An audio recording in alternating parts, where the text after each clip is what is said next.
সর্ষে পোস্ত ও নারকেলের ঘ্রাণে মাখানো ঐতিহ্যের স্বাদ। চিংড়ি মানেই আবেগ, বাঙালির রান্নাঘরের উৎসব। নমস্কার, রান্নার রূপকথা চ্যানেলে আপনাদের সবাইকে স্বাগত। আশা করি সকলে ভালো আছেন।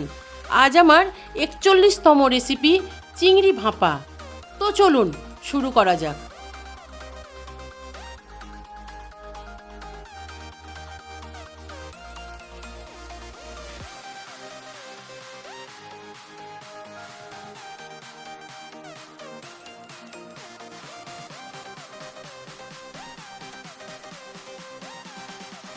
চিংড়ি ভাপা বানানোর জন্য প্রথমে আমি একটা বাটিতে চিংড়ি মাছ নিয়ে নিয়েছি। দেখুন, চিংড়ি মাছগুলো একেবারে আমি ধুয়ে পরিষ্কার করে খোসা ছাড়িয়ে রেখে দিয়েছি। ঠিক এইভাবে করবেন।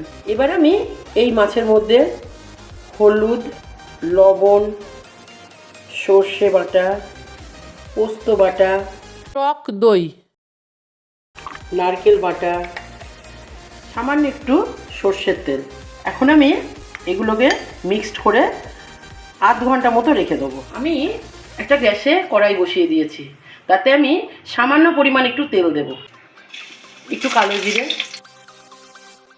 সামান্য আদা বাটা, একটু নেড়ে নেব। এবার এই তেলের মধ্যে একটা টমেটো দিয়ে দেবো। টমেটোটা একটু ভালো করে ভেজে নেব। টমেটোটা ভাজা হয়ে গেছে, এখন আমি এটাকে একটা বাটিতে ঢেলে নেব। আধ ঘন্টা হয়ে গেছে, এবার আমি এটাকে কৌটোর মধ্যে দিয়ে দেবো।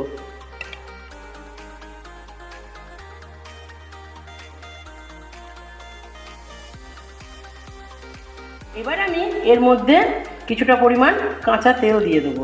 যে মশলাটা আমি ভেজে রেখেছিলাম টমেটো দিয়ে, সেই মশলাটাও আমি এর মধ্যে দিয়ে দেবো। ওপর থেকে কয়েকটা লঙ্কা চেরাও দিয়ে দেবো।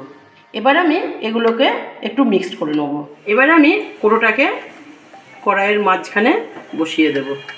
আপনারা যদি না চান তাহলে পোস্ত বাটা ও টমেটোর মিক্সটা নাও দিতে পারেন।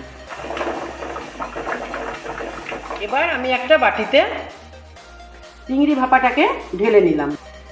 দেখুন কত সুন্দর হয়েছে। আমি কিন্তু এতে একটু জল ব্যবহার করিনি। তৈরি হয়ে গেল আমার আজকের রেসিপি চিংড়ি ভাপা।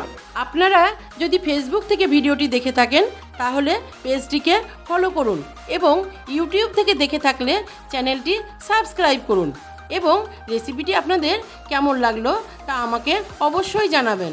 তো দেখা হচ্ছে আবারও কোনো নতুন রেসিপি নিয়ে। নমস্কার।